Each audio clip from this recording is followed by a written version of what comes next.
I don't think the knee injury is that big of a deal, to be totally honest. Of course, I think he is dealing with some type of problem, but I think he's playing it up a little bit. Yeah, that did not age well at all. Hey, I'm Christian Basnight, and welcome to Christian's Court, where I cover tennis from all angles. Yes, the big news of the day is Novak Djokovic withdrawing from Roland Garros due to a torn meniscus. Djokovic was set to play Casper Ruud in Wednesday's quarterfinal, but he told fans on social media that he's not healthy enough to compete. He said, "I'm really sad to announce that I have to withdraw from Roland Garros. I played with all my heart and gave my all in yesterday's match, and unfortunately, due to a meniscus tear on my right knee, my team and I had to make the tough decision after careful consideration and consultation. I wish the best of luck to the players competing this week and sincerely thank the incredible fans for all their love and continued support. See you soon. With love and gratitude, Nole." Djokovic's withdrawal means that Jannik Sinner will become the 29th and first Italian male ATP world #1. Novak was the defending champion here in Paris, and he needed to at least reach the final to have a chance at retaining his spot. More on this significance later. Novak said that he had been dealing with this knee issue for a few weeks now, but that it was nothing really serious until he fell during his match against Francisco Cerundolo in the second set, which aggravated the issue. Djokovic received treatment for the issue, and he took pain meds, which he said kicked in just in time for him to pull off the comeback as he beat Cerundolo 6-1, 5-7, 3-6, 7-5, 6-3. Djokovic did warn after the match in the press conference that he might not take the court against Casper Ruud, and I honestly did not believe it because, this has been the case before where Novak says he's dealing with an injury and might not play the next round, and he ultimately wins the whole thing. So I honestly didn't take that too seriously, but nah, this is definitely a very serious matter when you consider him missing a whole slam for this. I do want to issue my sincerest apologies to both Novak and his fans for insinuating that he might be overdoing this problem. We still don't know exactly how bad this torn meniscus issue is. It typically takes 4 to 6 weeks to heal from a torn meniscus without surgery, so we don't know when we'll next see him. Wimbledon does start in less than a month. I think that Novak aiming for the Olympics, which starts in about 2 months, would be a better plan for him since he wouldn't have to worry about transitioning from clay to grass back to clay, which is the surface that the Olympics will be held on, as it will be played here in Paris. I think that transition might be tough for his body. So I think that now Paris and him trying to get healthy for the Olympics will be his main priority, as he's made clear too that going for the gold and lifting the gold medal in singles is one of his biggest career goals that he's yet to achieve. One has to think though, are we witnessing the beginning of the end with Novak Djokovic? I kind of think I raised that question after he lost at the Australian Open in the semifinals, but I really didn't take that discussion too seriously. But now that he's dealing with an injury, I really am starting to think, and now of course he's lost his #1 ranking, it's definitely a discussion worthy to be had now. This season has been subpar for Nole standards for sure. He's 18-6, and he has not played that much tennis due to both his losses and just him withdrawing from tournaments to preserve himself for the majors. And he also has not yet reached a tour final yet, which is incredible seeing as the year's halfway done. I definitely would not be surprised if this is the last time that we see Novak Djokovic ranked world #1.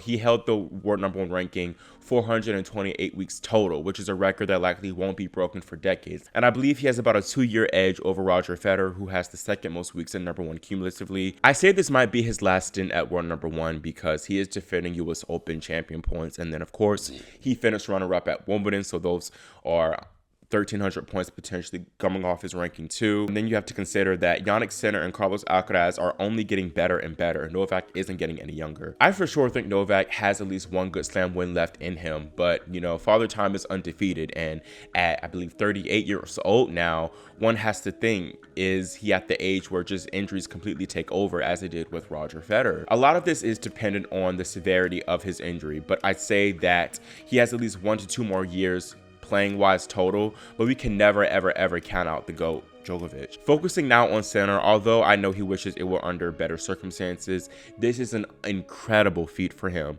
Djokovic withdrew while he was playing his quarterfinal match against Grigor Dimitrov, so he gave his initial reactions after the match, saying that it's not the way he wanted to become world #1, but that he's happy with the accomplishment and is just right now focused on his semifinal match. Thinking back to where Jannik was 12 months ago, he suffered a heartbreaking second round loss here at Roland Garros to Daniel Altmaier after holding multiple match points. As this fan notes, Jannik hadn't reached a slam semifinal at this point and had yet to claim a Masters 1000 title. And I remember everyone calling him overrated and overhyped around this time as well, especially when you compare it to Alcaraz, who had already won a major at that point and who had already became world #1. But soon after that tournament, he achieved practically all the things that many people were anticipating that he'd achieve. You know, he made his first slam semifinal at Wimbledon the very next major. He won his first Masters title at Toronto. He beat Novak Djokovic at the end of the year at the Davis Cup. And of course, he'd won his first Grand Slam in Melbourne, and it's going to be the world #1 come Monday. It's really crazy how fast things have changed for Sinner the past 12 months, really past 9 months to be totally honest. But this rapid ascent is really characteristic of Sinner's rise on the Pro Tour, and it's a testament to his raw, undeniable talent. With the help of his team, he's put all the pieces together, and he's quite frankly looking to be unstoppable. I think Jannik will be world #1 for a good minute, and I say this because he's not defending too many points for the remainder of the year, you know, compared to his counterparts like Alcaraz or Djokovic. You know, Alcaraz is defending his Wimbledon title next month, and he went further than Jannik at the US Open, where he made the semifinals. Now, Alcaraz will have something to say about that, as he will be facing Sinner in the semifinal come Friday. Both young guns took care of their single-handed backhand opponents pretty handily, as Jannik beat Grigor Dimitrov 6-2, 6-4, 7-6. Like in Miami, Dimitrov just did not bring his best game here, and he did not look like himself at all in this match, but I think that a lot of that is due to the matchup challenge for the Bulgarian. Speaking of matchup challenges, Carlos Alcaraz is now 6 for 6 over Stefanos Tsitsipas, sending the Greek packing for the second year in a row at the quarterfinals here, winning 6-3, 7-6, 6-4. Carlitos was once again too tough from the ground and just completely exploited the weaker Tsitsipas backhand from both the kick serve and his heavy ground strokes to that side. I'm very excited for the Sinner Alcaraz semi, and I'll share more of my thoughts on it for my semifinal preview video coming in the forthcoming days. On to the women's side now, we'll get a 12th edition of Iga versus Coco. Iga dominated the reigning Wimbledon champion and 2019 finalist Marketa Vondrousova 6-love, 6-2. Swiatek was simply too strong for the 5th seed, blasting 25 winners to just 10 unforced. Iga has now won her last 25 of 27 games played as she double-bageled her 4th-round opponent, Anastasia Potapova.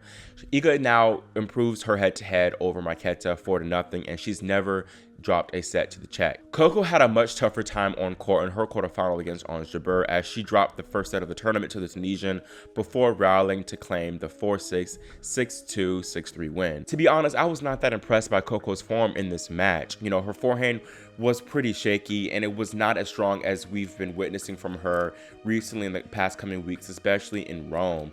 It didn't have the same conviction, and it was much more shaky, and she shanked a lot more shots on that side, and it's been I've witnessed a steady decline with the forehand, and she just has me hitting it with the same pace and depth, which is a little bit of a worrying sign as a Coco fan. I thought the first set was the best set overall in terms of quality from both players. You know, Ons was very strong, and she took advantage of Coco's shorter shots. The tide changed early in the second set when Coco took up 3-1, despite Ons being 40-15 up in that game. Many times Coco was down in her following service games, but she stepped it up in the important moments, while Ons just made some really odd shot selection decisions, just was clowning out there, to be honest, at times. I was proud of Coco for fighting so hard like she always does. She could have lost this one in straight sets, and the crowd also was mostly behind Ons, but she managed to pull through and bring her, you know, B-C level tennis whenever she needed it. Now, if Coco wants to have a shot at beating Iga, she's got to improve her level. I'm sorry. I do have a bone to pick with the tournament for having the women's matches start at 11 a.m. local time. This was an odd decision from a business standpoint too, because many Americans, including myself, were asleep while Coco was playing this match. It started at 6 a.m. here on the East Coast and then at 3 a.m. on the West Coast. Even for people in Paris, it was too early, especially on a weekday. You know, there were a lot of empty seats out there,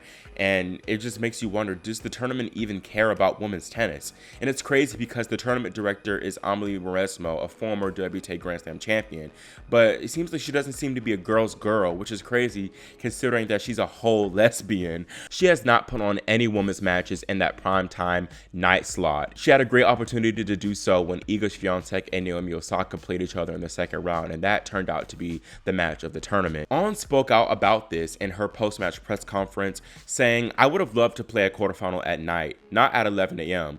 For me, it doesn't make sense. You achieve a quarterfinal, it's like, no, you play at 11. And I completely agree with Ons. It doesn't give these matches that same oomph of being a slam quarterfinal. From the tournament standpoint, I understand that they're trying to ensure that all the matches are played in time, but they could have stood to start it a little bit later, like an hour or so later, to ensure that more fans are at these matches, because it's just not a good look to have all these empty seats. That's all I have for this day 10 recap, and let me know in the comments what your thoughts are for Nole's future and whether you think that this is indeed the beginning of the end for him. Also, what are your opinions on the match start time debate? Should the women be given a nighttime slot, or is it just better to go with the men's, as they are guaranteed to give fans a longer show with the best of 5 format? Make sure y'all subscribe and click the notification bell so you're notified whenever I post my semifinal preview videos. Thank y'all so much for your continued support. I'm Christian Bassnight once again, and I'll see y'all next time here on Christian's Court.